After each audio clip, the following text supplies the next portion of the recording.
আসসালামু আলাইকুম রহমতুল্লাহি বারাকাতুহু।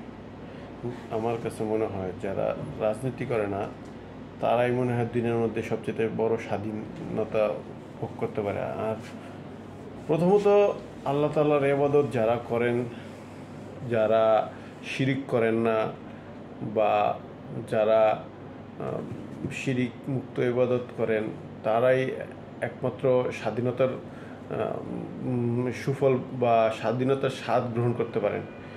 যেটা অনেকেই আমরা দেখি বা অনেক রাজনীতিবিদকে আগে এক সময় দেখতাম যে তারা কত কোটি কোটি টাকা কামাই করে, মানে এটা দেখে অনেক সময় আফসোস লাগতো যে আয় হায়, তারা অনেক কোটি কোটি টাকা কামাই করতেছে, আমরা কিছুই করতে পারতেছি না। বিদেশে বাড়ি গাড়ি, বিদেশে জমি কিনে, ইউরোপে জমি কিনে, মালয়েশিয়া জমি কিনে, বিভিন্ন জায়গায় জমি কিনে, অথচ দেখুন তারা কতটুকু স্বাধীনতা ভোগ করছে। আর সাধারণ মানুষ যারা নাকি রাজনীতির সাথে জড়িত না, তারাই আমি মনে করি যে তারা আর ধার্মিক লোক একমাত্র স্বাধীনতার স্বাদই গ্রহণ করতে পারে, যেটা রাজনীতিবিদরা করতে পারে না। রাজনীতিবিদদের সবসময় একটা দুশ্চিন্তা বোধ কাজ করে যে প্রতিপক্ষেই বুঝি মেরে ফেললো, বা যারা তাদের তো অবশ্যই শত্রু থাকে, তাদের তো প্রতিপক্ষ শত্রু, বিভিন্ন ধরনের শত্রু থাকে, বা যদি ক্ষমতা থেকে চলে যায় তাহলে মানে বিভিন্ন ধরনের উটকো ঝামেলায় পড়ার মতো পরিস্থিতির সম্মুখীন হয়,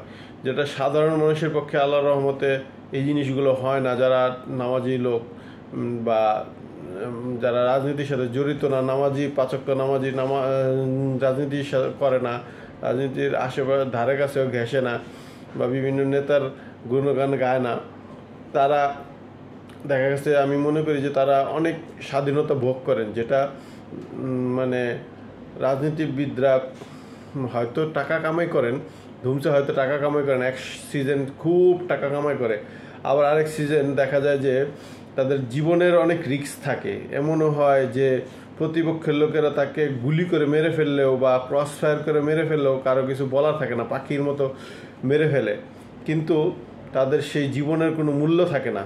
দেখা গেছে অনেক সময় ধরে নিয়ে যায়, ক্রস ফায়ার করে মেরে ফেলে, পুলিশে ওপেনলি মারে, বা মানে এই হিসেবে আমি মনে করি যে রাজনীতির মতন এমন মানে নিকৃষ্ট কাজ আমার মনে হয় আর কিছুতেই হয় না, যেটা সাধারণ মানুষ করে না। সাধারণ মানুষ খায় দায়, কামাই রোজগার করে, ব্যাস আল্লাহ বিল্লাহ করে, নামাজ রোজা করে, এতেই তারা সন্তুষ্ট। কিন্তু যারা রাজনীতিবিদ দেখবেন তাদের ভিতরে লিপ্সা অনেক কাজ করে। হ্যাঁ, সবার ভিতরেই টাকা পয়সার লিপ্সা অনেক কাজ করে, কিন্তু রাজনীতিবিদদের মধ্যে এই জিনিসটা দখলবাজি বা বিভিন্ন মানুষের এটা দখল করে নেওয়া, এই জিনিসটা কাজ করে।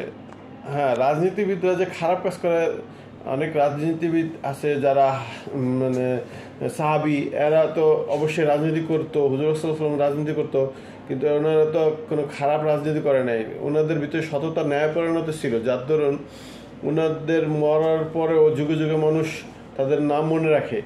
এরকম রাজনীতি করলে আল্লাহ তাআলা অনেক খুশি হন। এইরকম রাজনীতি করা আর সারাদিন রাত তাহাজ্জুদ নামাজ পড়ার চেয়ে উত্তম বিষয়।